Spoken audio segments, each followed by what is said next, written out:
on being opposed to a pursuit of regime change, to the violation of federal and international law, and a desire to see that be consistent each and every day. How would you answer the mayor's comments there, Congresswoman? Well, what's interesting is for the entire campaign, I pointed out how similar his proposals were to what they actually did in Venezuela that destroyed that country, from seizing the means of production to having government-run supermarkets, from turning private housing into public communes. It's really interesting to see this dynamic unfolding right here. But what I would say to the mayor is you have 8 million people who fled Venezuela. That is nearly the population of the entire city of New York. Maybe you should ask some of the Venezuelans here in New York why they fled, what this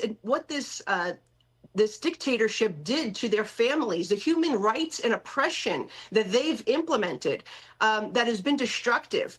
The other aspect to this is not just the protection, which is our primary, of course, concern, is the protection of American lives and ensuring that our adversaries do not have a base to operate out so close to our country.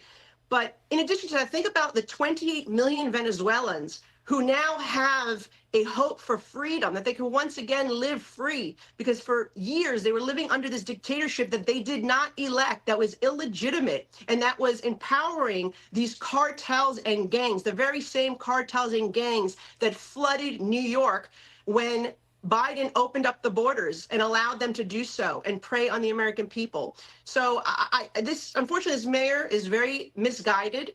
And this is the first thing he's said basically since being elected mayor. And he couldn't be further from wrong here. I mean, he is really on the wrong side of this issue, and it's a shame. Fascinating. Venezuela was once the richest country in South America. Right. Now it's one of the poorest after a couple of decades of socialism. And New York